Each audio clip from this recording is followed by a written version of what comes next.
नमस्कार, मी निलेश बुदावले। आज राष्ट्रवादी काँग्रेस पक्षात नेमकं काय सुरू आहे यासोबतच राष्ट्रवादी काँग्रेस पक्ष शरदचंद्र पवार या पक्षामध्ये जागा नेमका वाटप का अडलंय या संदर्भातला आढावा या व्हिडिओच्या निमित्तानं आपण घेणार आहोत। राष्ट्रवादी काँग्रेस पक्ष शरदचंद्र पवार पक्षाचा सुरुवातीला आपण आढावा घेऊ। यामध्ये जर आता सध्या परिस्थिती काय आहे याचा आढावा ज्यावेळेस आपण घेण्याचा प्रयत्न केला त्यावेळेस प्रामुख्याने ज्या गोष्टी लक्षात आल्या त्याच्यामध्ये रावेर, सातारा, माडा आणि भिवंडी या 4 लोकसभा मतदारसंघासंदर्भात अद्याप कोणताही निर्णय झाला नाही अशी माहिती समोर आली आहे। सुरुवातीला आपण जाऊयात भिवंडी लोकसभा मतदारसंघात। या लोकसभा मतदारसंघावर काँग्रेसनं अजूनही आपला दावा कायम ठेवलाय आणि त्यांचं असं म्हणणं आहे की काँग्रेसमध्ये आम्ही पारंपरिक या ठिकाणी निवडणूक लढत आहोत, त्यामुळे आम्हालाच त्या ठिकाणी संधी दिली गेली पाहिजे। तर दुसरीकडे राष्ट्रवादी काँग्रेस पक्षाचं असं म्हणणं आहे की भिवंडी लोकसभा मतदारसंघ हा मी लढवणार आहोत आणि या ठिकाणाहून सुरेश म्हात्रे म्हणजेच बाळ्या मामा हे आमचे उमेदवार असतील असं ऑलरेडी कार्यकर्त्यांच्या वतीने यासोबतच पदाधिकाऱ्यांच्या वतीने संबंधितांना मेसेज देण्याचं काम सुरू आहे। दुसरी महत्त्वाची बाब अशी आहे की भिवंडी लोकसभा मतदारसंघामध्ये प्रामुख्याने मुस्लिम समाज जास्त असल्यामुळे काँग्रेसला पारंपरिक आपला जो मतदार आहे तो आपल्या बाजूने ठेवायचा आहे। शिवाय महाराष्ट्रभरामध्ये मुस्लिमांच्या बाजूने आपण आहोत हा मेसेज पुन्हा एकदा अधोरेखित करायचा आहे आणि यामुळेच भिवंडी लोकसभा मतदारसंघावर सातत्याने दावा सांगण्याचा प्रयत्न काँग्रेसच्या वतीने होतोय। अजूनही या संदर्भातला निर्णय पार पडलेला नाहीये। उद्या राष्ट्रवादी काँग्रेस पक्षाचे पदाधिकारी प्रामुख्याने या 4 मतदारसंघांसंदर्भात निर्णय घेणार आहेत अशी देखील माहिती समोर आली आहे। यानंतर आता जाऊयात आपण सातारा लोकसभा मतदारसंघामध्ये। या सातारा लोकसभा मतदारसंघामध्ये सध्या इच्छुकांची भाऊगर्दी पाहायला मिळते। सातारा लोकसभा मतदारसंघामध्ये श्रीनिवास पाटील यांनाच पुन्हा एकदा निवडणूक लढावी आणि पुन्हा एकदा साताऱ्यातून राष्ट्रवादी काँग्रेस शरदचंद्र पक्षाचा उमेदवार खासदार म्हणून लोकसभेत जावा अशी सर्वच पदाधिकाऱ्यांची इच्छा आहे। मात्र श्रीनिवास पाटील यांना आपलं तब्येतीचं कारण देत अजूनही निर्णय घेण्यास नकार दिल्याचं पाहायला मिळत आहे। त्यांचं असं म्हणणं आहे की या ठिकाणाहून त्यांचा मुलगा सारंग पाटील याला संधी दिली गेली पाहिजे। तर राष्ट्रवादी काँग्रेस शरदचंद्र पवार पक्षातील वरिष्ठांचं असं म्हणणं आहे की सध्या तसं वातावरण नसून श्रीनिवास पाटील यांनाच निवडणूक लढली पाहिजे। सध्या या लोकसभा मतदारसंघामध्ये जर प्रामुख्याने आपण पाहिलं तर बाळासाहेब पाटील, सुनील माने, शशिकांत शिंदे यासोबतच काँग्रेसचे पृथ्वीराज चव्हाण अशा पद्धतीचे इच्छुक आहेत ही माहिती समोर आली आहे। पृथ्वीराज चव्हाणांना याआधी स्पष्ट केलेलं आहे की कोणत्याही परिस्थितीत आपण तुतारी या चिन्हावर लढणार नाही, आपण काँग्रेसच्या पंजा या चिन्हावरच लढणार आहोत। त्यामुळे राष्ट्रवादी काँग्रेस पक्षानं जरी या ठिकाणी उमेदवारी देऊ केली तरी आपण ती घेणार नसून आपण काँग्रेसचे उमेदवार म्हणूनच लोकसभेला सामोरं जाऊ असं स्पष्ट केलंय। राहता राहिला प्रश्न आता राष्ट्रवादी काँग्रेस शरदचंद्र पवार पक्षाचा। तर या ठिकाणाहून अजूनही श्रीनिवास पाटील यांनाच आग्रह केला जातोय, पदाधिकाऱ्यांना आग्रह केला जातोय, किंबहुना शरद पवार जे श्रीनिवास पाटील यांचे मित्र आहेत आणि 6 महिन्यानं श्रीनिवास पाटील त्यांच्यापेक्षा लहान आहेत, या अशा परिस्थितीमध्ये ज्या परिस्थितीमध्ये स्वतः शरद पवार रणांगणात उतरून लढाई लढतायत, स्वतः प्रत्येक मतदारसंघामध्ये जाऊन कार्यकर्त्यांपर्यंत पोहोचण्याचा प्रयत्न करतायत, अशा वेळी आपल्या मित्रांना आपल्याला साथ द्यायला हवी। श्रीनिवास पाटील यांना शरद पवारांसोबत जाऊन निवडणूक लढावी आणि लोकसभेवर निवडून जावं, महाराष्ट्रातून नेतृत्व करावं अशा पद्धतीची मागणी पदाधिकाऱ्यांचे कार्यकर्त्यांचे। मात्र श्रीनिवास पाटील यांना अजूनही या सगळ्या विषयासंदर्भामध्ये निर्णय घेतलेला नाहीये, ते आपल्या निर्णयावर ठाम असल्याचं पाहायला मिळत आहे। दुसरी बाब साताऱ्यानंतर आपण पाहूयात रावेर लोकसभा मतदारसंघाची। जशी साताऱ्यात परिस्थिती झाली तशीच रावेर लोकसभा मतदारसंघामध्ये परिस्थिती झाली। ऐनवेळी एकनाथ खडसेंना आपण निवडणूक लढणार नसल्याचं जाहीर केलं आणि त्यामुळं राष्ट्रवादी काँग्रेस पक्ष शरदचंद्र पवार पक्षासमोर एक गोची झाल्याचं पाहायला मिळालं। सध्या या ठिकाणाहून सध्या इच्छुकांची भाऊगर्दी आहे। अनेक जण शरद पवारांना येऊन भेटतायत। शिरीष चौधरी आपल्या मित्रासाठी सातत्याने या ठिकाणी प्रयत्न करताना आपल्याला पाहायला मिळत आहे, जे रावेरचे विधानसभेचे आमदार आहेत। यासोबतच संतोष चौधरी असतील किंवा इतर अनेक मंडळी आहेत, ती या ठिकाणी शरद पवारांना आपल्याला उमेदवारी द्यावी यासाठी प्रयत्न करतायत। मात्र रावेर लोकसभा मतदारसंघासंदर्भात अजूनही निर्णय झालेला नाहीये। सध्या या लोकसभा मतदारसंघामध्ये प्रचंड चर्चा जी आहे ती एकनाथ खडसे यांच्या वागण्याची। कारण एकनाथ खडसे ज्यावेळेस जळगावला राष्ट्रवादी काँग्रेस शरदचंद्र पवार पक्षाची सभा पार पडली होती त्यावेळी त्या ठिकाणचं वातावरण पाहता एकनाथ खडसे हेच आमचे उमेदवार असतील अशा पद्धतीची घोषणाच प्रदेशाध्यक्ष जयंत पाटील यांना केली होती आणि अचानक जयंत पाटील यांच्या घोषणेनंतर वातावरण निर्मिती मोठ्या प्रमाणात पाहायला मिळाली। यानंतरच भाजपनं देखील जर एकनाथ खडसेंना पाडायचं असेल तर त्यांच्या विरोधात खडसेच कुटुंबातील सदस्य असावा अशी भूमिका घेतल्याची माहिती मिळाली आणि त्यानंतर रक्षा खडसे यांची उमेदवारी या ठिकाणाहून जाहीर झाली। सध्या असं चित्र आहे की कुठेतरी एकनाथ खडसे हेच मॅनेज झालेत का अशा पद्धतीची कार्यकर्त्यांमध्ये प्रचंड प्रमाणात चर्चा आहे। त्यांचं असं म्हणणं आहे की एकनाथ खडसे यांच्या काही अडचणी होत्या ते आता सुटलेले आहेत। प्रामुख्यानं 137 कोटींच्या खनिज घोटाळ्याचा आरोप त्यांच्यावर होता, त्या संदर्भात जे नोटिसी येत होत्या त्या आता बंद झालेल्या आहेत। दुसरीकडं रक्षा खडसे यांची खासदारकी सेफ झालेली आहे, त्यामुळे एकनाथ खडसे यांना आपल्या सोनेसाठीच ही स्ट्रॅटेजी वापरली का अशी एक चर्चा राजकीय वर्तुळात प्रचंड आहे। रावेर लोकसभा मतदारसंघानंतर आपण जाणार आहोत माढा लोकसभा मतदारसंघात।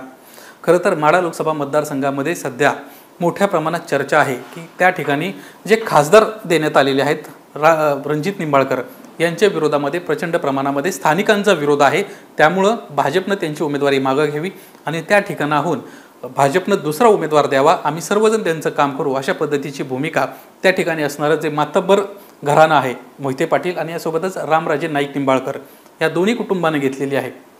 अशी ही माहिती आहे की धैर्यशील मोहिते पाटील हे राष्ट्रवादी काँग्रेस शरदचंद्र पवार पक्षाच्या तुतारी चिन्हावर निवडणूक लढतील। मात्र अडचण ही आहे, ज्या दिवशी उमेदवारी घेणार अशा पद्धतीची चर्चा सुरू झाली होती त्याच दिवसापासून केंद्रीय तपास यंत्रणांचा ससेमिरा त्यांच्या मागे सुरू झाला आहे अशा पद्धतीची माहिती समोर आली आहे। अद्याप या सगळ्या विषयासंदर्भात मोहिते पाटील कुटुंबानं निर्णय घेतलेला नाही आहे, कारण गिरीश महाजन यांना ज्यावेळेस मोहिते पाटील कुटुंबाची भेट घेतली त्याच्यानंतर शरद पवारांसोबत या मोहिते पाटील कुटुंबातील विजयसिंह मोहिते पाटील यासोबत धैर्यशील मोहिते पाटील यांची भेट झाली होती आणि या भेटीनंतरच तत्काळ सध्या भाजपचे आमदार असणारे मोहिते पाटील घराण्यातील रणजित मोहिते पाटील यांना तत्काळ सागर बंगल्यावरून बोलवून आलं होतं आणि त्या ठिकाणी काही चर्चा पार पडल्याचं माहिती मिळते आहे। अजूनही धैर्यशील मोहिते पाटील निवडणूक लढणार आहेत की नाही याबाबत कोणतीही स्पष्टता नाही आहे। सध्या धैर्यशील मोहिते पाटील नसतील तर त्या ठिकाणाहून उमेदवार नेमका कोण असेल याची चाचपणी पक्षाकडून सुरू आहे आणि त्याच्यामध्ये गणपतराव देशमुख यांचे नातू अनिकेत देशमुख यांचं नाव समोर येताना पाहायला मिळत आहे। यासोबतच मागच्या काही दिवसांपासून सातत्यानं लोकसभा मतदारसंघामध्ये गावोगावी जाऊन लोकांना भेटण्याचं काम यासोबतच मोठ्या सभा घेण्याचं काम जे करतायत ते अभयसिंह जगताप हे देखील त्या ठिकाणी इच्छुक आहेत, मात्र त्यांच्याही उमेदवारी संदर्भात कुठलाही निर्णय झालेला नाही आहे। आता आपण पाहणार आहोत रावेर पाहिलं, यासोबतच आपण सातारा पाहिलं, यानंतर आपण बीड लोकसभा मतदारसंघाची काय परिस्थिती याचा आढावा घेणार आहोत। सध्या बीड लोकसभा मतदारसंघामध्ये भाजपच्या पंकजा मुंडे यांना आपल्या प्रचाराला सुरुवात केली आहे, गावोगावी जाऊन त्या पोहोचत आहेत, तर दुसरीकडे महाविकास आघाडीचा उमेदवार अद्याप ठरलेला नाही। या ठिकाणाहून बजरंग बाप्पा सोनवणे उमेदवार असतील अशा पद्धतीची चर्चा होती, त्यांना शरद पवारांची भेट घेतली, पक्षामध्ये प्रवेश केला, मात्र अजूनही जवळपास 1.5 आठवडा उलटला तरी त्यांची उमेदवारी जाहीर झालेली नाही आहे। याचं नेमकं काय कारण असावं ह्याची माहिती ज्यावेळेस घेण्याचा प्रयत्न केला त्यावेळेस या ठिकाणाहून विनायक मेटे यांच्या पत्नी ज्योती मेटे ह्या राष्ट्रवादी काँग्रेस शरदचंद्र पवार पक्षात येऊ इच्छितात आणि त्यांचा निर्णय अद्याप होणं बाकी आहे। यामुळेच बीड लोकसभा मतदारसंघाची उमेदवारी अद्याप घोषित झाली नसल्याची माहिती आहे। ज्योती मेटे यांचं असं म्हणणं आहे की राष्ट्रवादी काँग्रेस पक्षात जर आपण प्रवेश करत असू, राष्ट्रवादी काँग्रेस शरदचंद्र पवार पक्षात, तर आपल्याला बीडच्या लोकसभेची उमेदवारी दिली गेली पाहिजे। तर राष्ट्रवादी काँग्रेस शरदचंद्र पवार पक्षाच्या वतीनं त्यांच्यासमोर एक अट ठेवण्यात आली आहे। ती अट म्हणजे ज्योती मेटे यांना आपला जो शिवसंग्राम नावाची जी संघटना आहे ती पूर्णपणे राष्ट्रवादी काँग्रेस शरदचंद्र पवार पक्षात विलीन करावी आणि त्यानंतर त्यांना आमच्याकडे यावं आणि उमेदवारी घ्यावी। अजूनही चर्चांचं सत्र सुरू आहे। जयंत पाटील यांची भेट ज्योती मेटेंनी काही दिवसांपूर्वी घेतली होती। उद्या ज्योती मेटेंच्या अनुषंगाने महत्त्वाचा निर्णय होईल आणि ज्योती मेटे राष्ट्रवादी काँग्रेस पक्षाचे उमेदवार असणार की नसणार या संदर्भातला देखील निर्णय होताना आपल्याला पाहायला मिळणार आहे। सध्या मेटे कुटुंबात देखील एक संघर्षाचं वातावरण आहे, कारण विनायक मेटे यांचे लहान भाऊ असणारे त्यांना आता एक वेगळी संघटना स्थापन केली आहे आणि त्या संघटनेला शिवसंग्राम अशा पद्धतीचं नाव दिले आणि ते स्वतः लोकसभा मतदारसंघामध्ये फिरायला सुरुवात त्यांना केल्याचं पाहायला मिळत आहे। सध्या या मतदारसंघामध्ये धनंजय मुंडे यांच्या पत्नी यांना देखील आपल्या प्रत्येक गावोगावी सभा घ्यायला सुरुवात केलेली आहे, लोकांना त्या भेटत आहेत। पाणी टंचाई सध्या मोठ्या प्रमाणामध्ये बीड लोकसभा मतदारसंघात जाणवते आणि यासाठी धनंजय मुंडे यांच्या पत्नीनं आपला नंबर जो आहे तो पब्लिकली व्हायरल केला आहे आणि ज्याला पाण्याची गरज आहे त्यांना माझ्यापर्यंत पोहोचावं अशा पद्धतीची एक प्रकारे मोहीम सुरू केल्याचं पाहायला मिळत आहे। त्यामुळं बीड लोकसभा मतदारसंघाचा जर आपण विचार केला तर सध्या या बीड लोकसभा मतदारसंघामध्ये उमेदवारी मिळणं आणि त्यानंतर दुहेरी रंगत होणार की तिहेरी रंगत होणार हे पाहणं महत्त्वाचं राहणार आहे, कारण इच्छुक जरी या ठिकाणी मोठे असले तरी स्थानिक परिस्थिती पाहता कोणाला संधी मिळते हे पाहणं महत्त्वाचं राहणार आहे। सध्या मराठा वातावरण प्रचंड प्रमाणामध्ये तीव्र आहे। मराठा समाजाची मधल्या काळात जी आंदोलनं झाली होती त्याची मोठ्या प्रमाणात झळ जी आहे ती बीड जिल्ह्याला बसल्याचं पाहायला मिळालं होतं। ज्योती मेटेंच्या बाजूने जर पॉझिटिव्हली विचार करायला गेलं तर त्यांच्या मिस्टरांचं जे काम आहे म्हणजेच विनायक मेटेंचं जे काम आहे ते प्रचंड मराठा चळवळीसाठी वाहून घेतलेलं काम होतं। ज्यावेळी त्यांचा मृत्यू झाला, ॲक्सिडेंट झाला, त्यावेळेस देखील मराठा आरक्षण उपसमितीची बैठक मुंबईत आयोजित करण्यात आली होती आणि त्या बैठकीसाठीच विनायक मेटे येत असताना त्यांचा ॲक्सिडेंट झाला आणि त्याच्यामध्येच त्यांचं निधन झालं. ह्या एकंदरीतच परिस्थितीचा आढावा घेता कुठंतरी मराठा आरक्षणाच्या अनुषंगाने जर पाहायला गेलं तर ज्योती मेटे यांच्याकडून असा दावा करण्यात आला आहे की आपली जी दावेदारी आहे या ठिकाणी प्रबळ आहे, आपल्याला संधी या ठिकाणी जर मिळाली तर नक्कीच आपण या ठिकाणाहून विजय प्राप्त करू शकतो. आज राष्ट्रवादी काँग्रेस शरदचंद्र पवार पक्षातल्या 4 लोकसभा मतदारसंघाचा आपण आढावा घेतला. रावेर, बीड, सातारा आणि माढा. आता या संदर्भातला महत्त्वाचा निर्णय उद्या होणार आहे आणि या ठिकाणी कोण उमेदवार असणार याची घोषणा देखील कदाचित उद्याच होऊ शकते, अशी देखील माहिती एबीपी माझाला विश्वसनीय सूत्रांनी दिली आहे. राष्ट्रवादी काँग्रेस पक्ष शरदचंद्र पवार पक्षातील जागांचा जो तिढा आहे या संदर्भातली आता आपण माहिती घेतली. आता राष्ट्रवादी काँग्रेस पक्षात नेमकं काय सुरू आहे हे देखील पाहणार आहोत. राष्ट्रवादी काँग्रेस पक्षाच्या वाट्याला महायुतीमध्ये 5 जागा महाराष्ट्रात मिळाल्यात. पैकी नाशिक आणि धाराशिव या 2 जागांचे उमेदवार जाहीर करणं बाकी आहे. धाराशिवच्या जागेवरून अर्चना पाटील ह्या उमेदवार असू शकतात अशा पद्धतीची आत्तापर्यंतची माहिती आहे. त्या संदर्भातले सध्या राष्ट्रवादी काँग्रेस पक्षामध्ये बैठकांचं सत्र देखील सुरू आहे. खरं तर विक्रम काळे या ठिकाणाहून निवडणूक लढणार अशा पद्धतीची कालपर्यंत चर्चा होती. त्यांच्या नावाची घोषणा होणार अशी देखील शक्यता होती. यासाठी पत्रकार परिषदेचा मेसेज देखील माध्यमांना देण्यात आला होता. मात्र अचानक हा मेसेज डिलीट करण्यात आला आणि त्यानंतर सुरुवात झाली उमेदवार बदलाची. ज्यावेळेस धाराशिव लोकसभेचा विषय आला त्याचवेळी प्रामुख्यानं राणा जगजितसिंह जे अजित पवारांचे रिलेटिव्ह आहेत, जवळचे नातेवाईक आहेत, त्यांना निवडणूक लढावी अशा पद्धतीची भूमिका स्वतः अजित पवारांची देखील होती. त्या संदर्भात सातत्यानं त्यांना बोलणी देखील सुरू होती. मात्र राणा जगजितसिंह यांना आपण निवडणूक लढणार नसल्याचं जाहीर केलं. यासोबतच आपली पत्नी देखील या निवडणुकीच्या रिंगणात नसेल असं देखील म्हटलं होतं. एकंदरीतच धाराशिव लोकसभेसंदर्भात ज्यावेळेस राणा जगजितसिंह यांना नकार दिला त्यानंतर इतर उमेदवारांची चाचपणी सुरू झाली होती. यामध्ये पक्षामध्येच असणारे वेगवेगळे जे पदाधिकारी आहेत, नेते आहेत, यांच्या नावांची देखील चर्चा होती. यामध्ये सुरेश बिराजदार असतील, यासोबतच माजी खासदार आहेत रवी गायकवाड यांच्या देखील नावाची चर्चा होती. आणखीन इतर महत्त्वाचे नेते आहेत. याच्यामध्ये शिवसेनेचे तानाजी सावंत यांच्या पुतण्यासाठी ते स्वतः प्रयत्न करत होते. विक्रम काळे जे शिक्षक आमदार आहेत हे देखील प्रयत्न करत होते. त्यांच्या संदर्भामध्ये बैठका देखील पार पडल्या. पक्षातले इतर जे आमदार आहेत यांच्याशी देखील या संदर्भामध्ये बातचीत करण्यात आली आणि विक्रम काळेंना उमेदवारी दिली जावी अशा पद्धतीची एक भूमिका घेण्यात आली होती.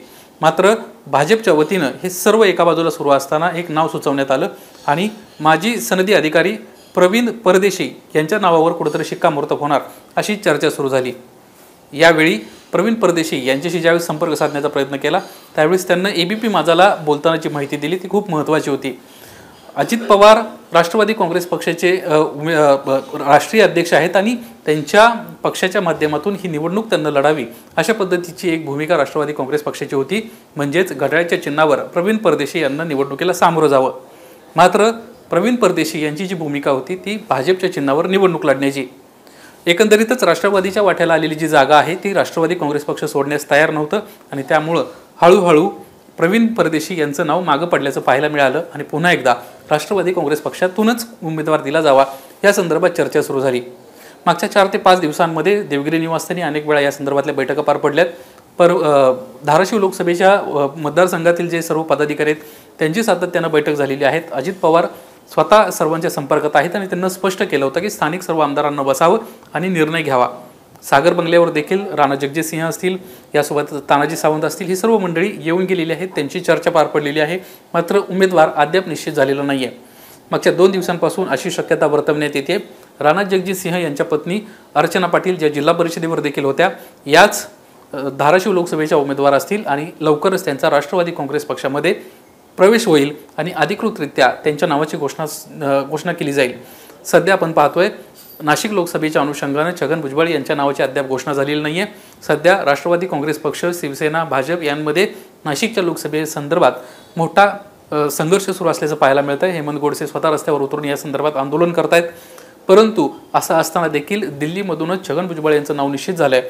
त्यामुळे नाशिक लोकसभेच्या उमेदवार म्हणून छगन भुजबळ आपल्याला त्या ठिकाणी पाहायला मिळतील, तर उस्मानाबादमधून म्हणजेच धाराशिवमधून अर्चना पाटील ह्या उमेदवार असतील अशी दाट शक्यता आहे. एबीपी माझा, उघडा डोळे बघा नीट.